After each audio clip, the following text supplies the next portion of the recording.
Bonsoir à tous et bienvenue à votre édition de 19h sur la RTB. Voici les titres. Après Nagaré où des élèves s'en sont pris aux enseignants, un autre cas de violence similaire a eu lieu cette fois-ci dans un lycée de Waiguia. Un élève a asséné son professeur de coups de bâton après avoir refusé d'obéir à l'ordre que ce dernier venait de lui donner. Il a été pour le moment suspendu.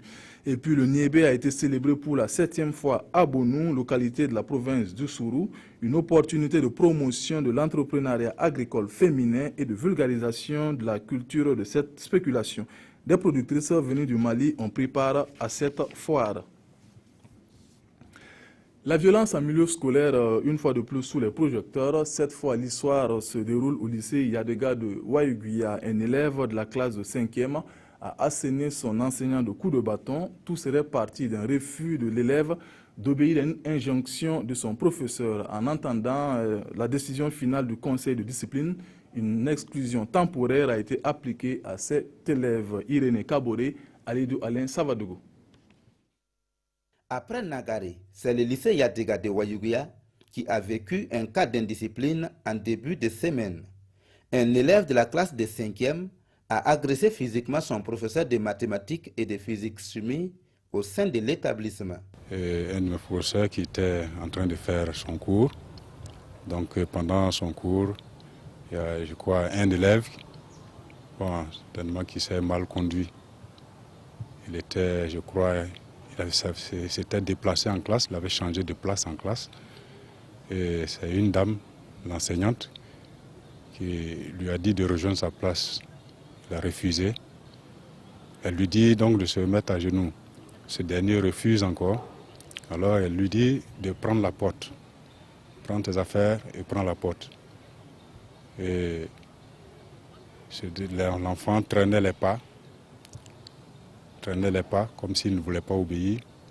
C'est ainsi que l'enseignante, la dame, s'est saisie d'un bois, et selon elle, pour l'intimider. C'était pour l'intimider et l'enfant a réagi autrement. Il a arraché le bâton et l'a frappé au bras. Après le scandale, l'élève, poursuivi par ses camarades de l'établissement, s'est enfui dans une école primaire voisine avant d'être récupéré par la police. À l'issue d'une concertation, le personnel enseignant a décidé de rester solidaire à leurs collègues. Celle qui a été violentée, en tout cas psychologiquement, n'est pas prête à retourner en classe.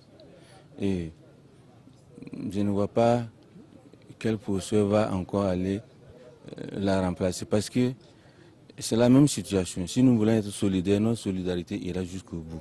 Chaque enseignant essaie de se mettre à sa place. Un élève qui prend un bâton, qui frappe un enseignant devant les élèves, c'est quelle autorité tu auras pour venir taper? Parce qu'on ne peut pas enseigner sans autorité. Les élèves du lycée ont condamné l'acte de leurs camarades et ont invité les professeurs au pardon. Le matin même on avait cours avec elle, mais elle n'est pas venue. Parce qu'un élève qui frappe un professeur n'est pas du tout bien. Il faut juste le conseiller de ne plus recommencer car c'est un enfant et les parents sont là toujours pour nous conseiller de ce qu'on fait. Les professeurs sont aussi comme nos parents. Ils doivent nous pardonner.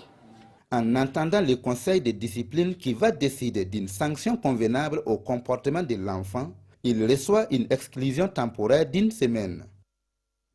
La rentrée politique de la Fédération des élèves et étudiants sankaristes débute demain 29 avril. Face à la presse, elle a présenté la philosophie de cette rentrée ainsi que les activités au programme. La Fédération s'est aussi prononcée sur les questions d'actualité, les 100 jours du président Kaboré, les événements de Nagaré et les mesures sociales du gouvernement.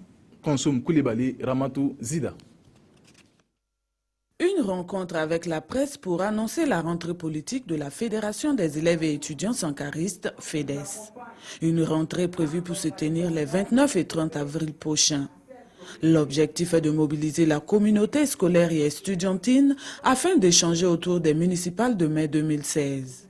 Il s'agirait également pour la FEDES de réfléchir sur la question de la restauration du pouvoir d'État, gage de paix et de développement durable. Nous avons le vendredi 29 avril 2016 une journée de nettoyage et de visite des locaux de la télévision nationale de Burkina Faso. Et le samedi 30 avril 2016, nous aurons dans la matinée une conférence publique dont le thème est évocateur. rôle du politique dans la restauration de l'autorité de l'État, qui sera animé par un héros de l'insurrection populaire que tout le monde connaît, Lassina Sawargo.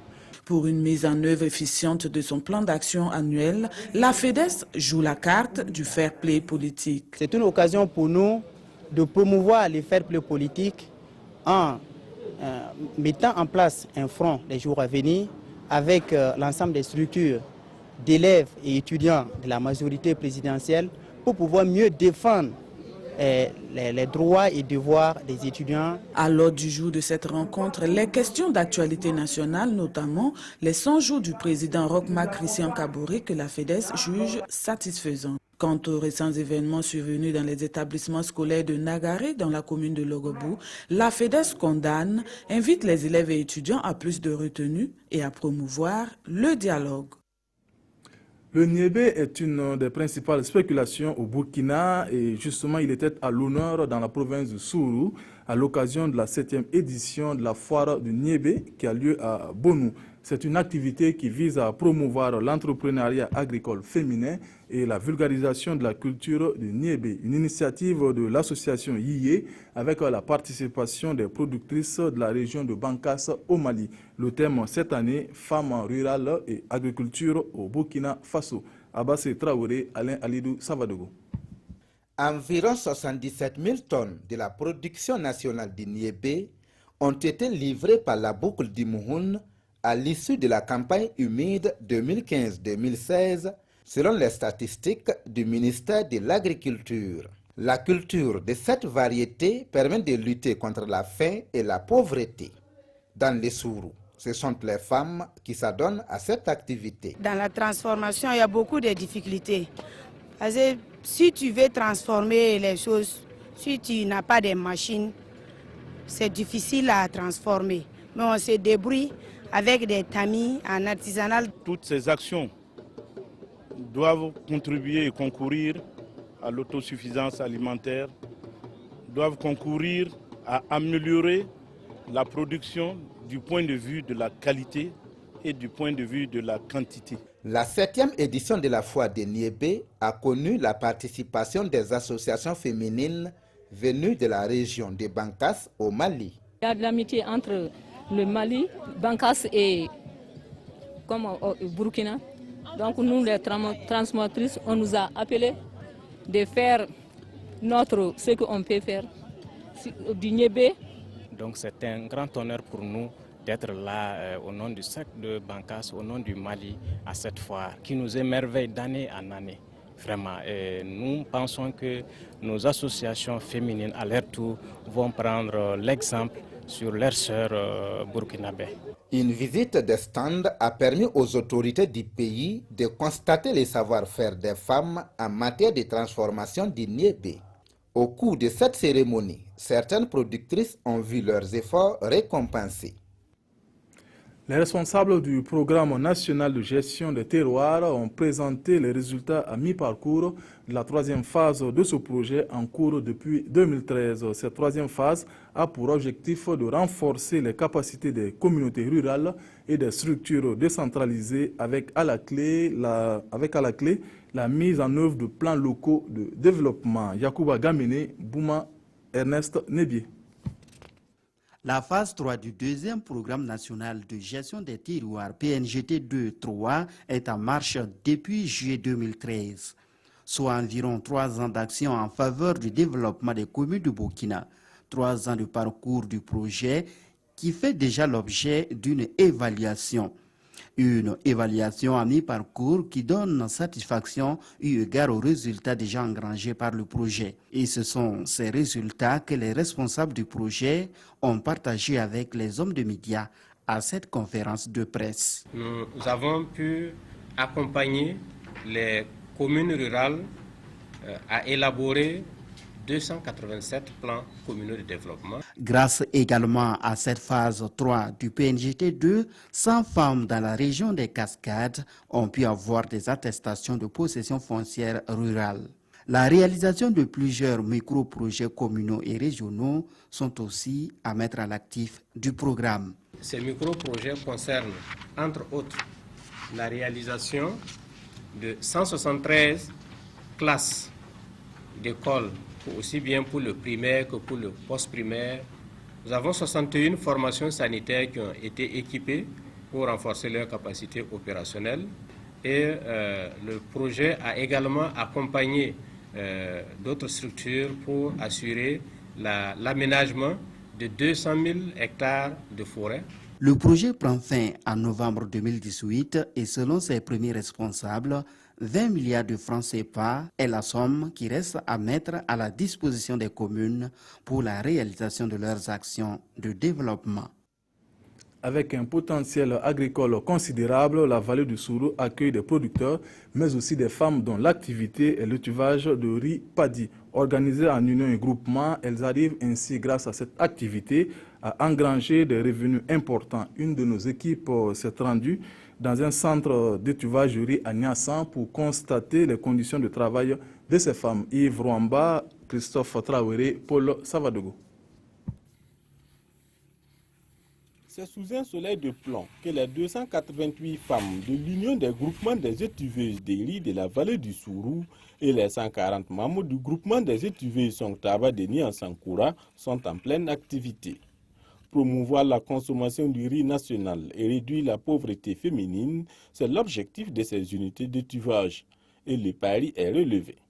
Le chiffre d'affaires par tonne, on peut gagner, c'est 100 000 comme ça. 100 tonnes comme ça, multiplié par les 100 000, vous voyez ce que ça va nous donner.